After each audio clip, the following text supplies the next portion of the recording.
Hey everyone, what is going on? It's Jack Parrotta here. Now, the other day I put out a poll saying, do you want to see longer, more, extended videos of me explaining more on my YouTube, or do you want shorter, straight to the point videos? The majority of you said longer videos, but some of you said shorter, straight to the point, more direct videos. So I thought I'd meet everyone in the middle and do my normal lengthier videos, but instead of rambling on, sort of try and get directly to the point. Today, I'm going to explain to you a few things that you should avoid if you want to become a more successful Amazon seller. These tips come from not only experience from myself selling, but also teaching other people how to sell on Amazon from the past 3 to 4 years. So we'll get straight into it. Number 5, don't follow the herd. And what I mean by that is don't follow what everyone else is doing. So yes, what you're meant to do is sell a product that's already doing well, but what you don't want to do is just sell the exact same product, like the exact same design, exact same colors, exact same packaging. You want to change it up a little bit. Now, when I say don't follow the herd, what I mean is tweak it, okay? Make small improvements. Don't just follow what everyone else is doing, because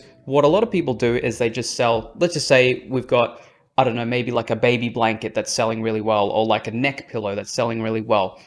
What most sellers do is they just go onto Alibaba or a Chinese supplier and they just sell the exact same product.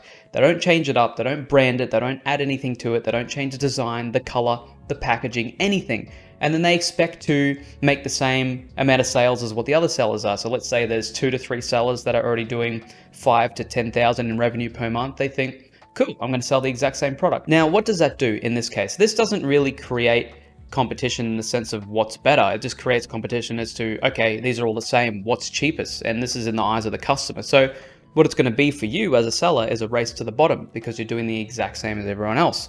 So if you don't change it up at all, it's going to be a race to the bottom in terms of pricing. And at the end of the day, it's just going to cut your profit margins, or at least, the very least, make them razor thin. So don't follow everyone else. Make sure to change it up a little bit, make improvements, listen and read reviews, okay, on the product, and really look at your customers and what they're really in need for in terms of what your product is, in terms of how you can improve it. Really listen to the market as a whole. Number 4, don't sell useless products. Now, what I mean by this is you need to be selling products that solve a problem, okay? Don't sell fidget spinners, okay? Don't sell useless products, even drones maybe, okay? Unless they're high-end drones and you've got specific uses for them, maybe. I don't know a whole lot about drones. But what I'm trying to say is don't sell crappy toys, don't sell little cheap necklaces or bracelets or anything like that.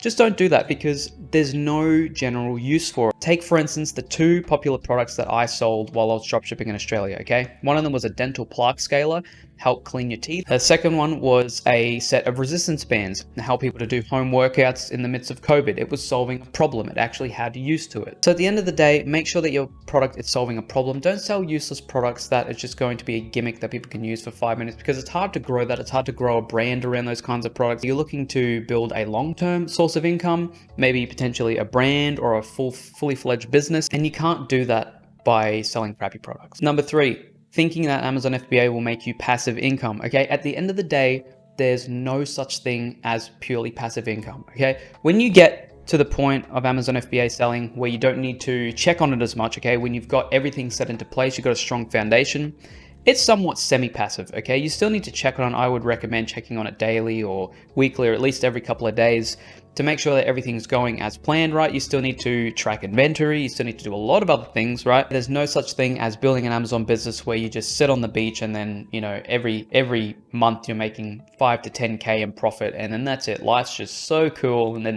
you don't have to worry about anything else. It doesn't work like that, okay? There is barely anything out there that you can say is purely passive income. Maybe if you got into real estate, okay? But still, even then, there's no such thing as a business where you can just look at it, work on it, and then touch it once and that's it. It's just free for life. If it sounds too good to be true, usually it is, okay? But if you think that Amazon's going to be a very passive income for you, where you hardly have to do any work, or you can get someone else to build a store for you and you get the profits, it's too good to be true, okay? There's no such thing as passive income. But in saying that, Amazon FBA can be a source of income for you, which could be a side hustle, could potentially be, if you work at it, could potentially be a full-time income, okay? It can work like that, but it's not a passive income. Number 2, putting in less and expecting more. Now, this again will tie into the point that I made about Amazon not being a passive income. Now, a question I get a lot about Amazon is, Jack, how many hours do I need to put in per week? How many hours do I need to put in a day? Or how many hours do I need to put in each month to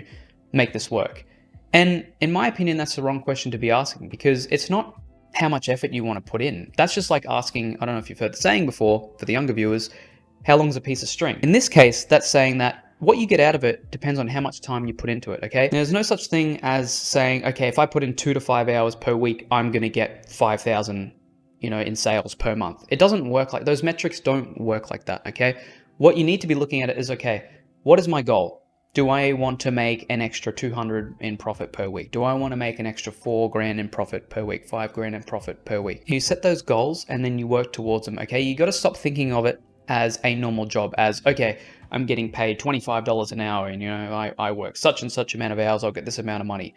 When you do your own business, when you start something like this, an e-commerce business, it doesn't work with trading your time for money. There's no such thing in this as trading your time for money. What does exist is the amount that you get out of it depends on how much time and effort you put into it, okay? The more love you give to your business, the more time and effort you put into it, the more you're going to grow it. The bigger, the stronger the foundation is, the more you're going to reap the rewards from it. What I'm saying in this point is you can't expect to put in, 2 hours a week and then in a couple of months, you're going to be earning thousands and thousands. It doesn't work like that, okay? Again, it's the whole thing. If it's too good to be true, if it sounds too good to be true, it usually is. So when it comes to Amazon FBA, don't expect to get more out of it if you put in less. Now, number one, the biggest mistake is not getting started. So many people, it sounds pretty self-explanatory, but a lot of people forget about it. And mamma mia, forget about it, But it's something that I have to remind myself as well when I'm starting something new and you're thinking about all the worries, the business setup, whether it's going to work, I don't want to waste my money,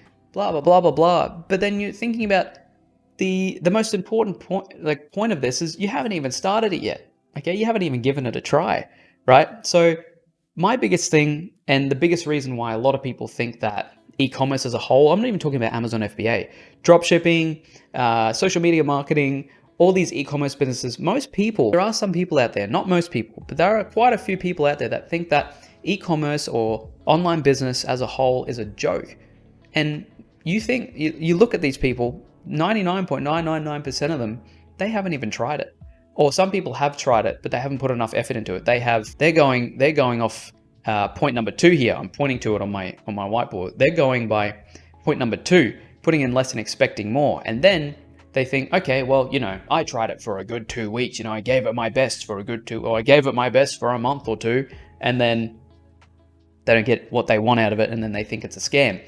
They really haven't gotten started. So the number one thing I can give to you guys here in this last point is just get started. The last thing I would be doing is listening to those people that they look at others' success and they say, oh, they got lucky, or, oh, he had help, or, oh, that doesn't happen for everyone.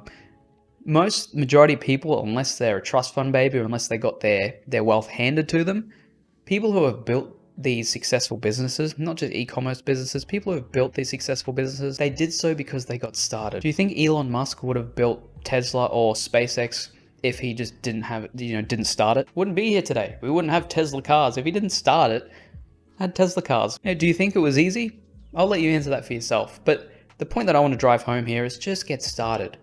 Okay? The main reason why a lot of people do not do what they want to do not get the job that they want, do not start the business that they wanted to start, is because they just don't start. They let all this stuff, stop them. They let all this fear, and then they let the excuses come through, and they think, oh, well, wouldn't have worked out anyway. Oh, well, it's safer if I just do this.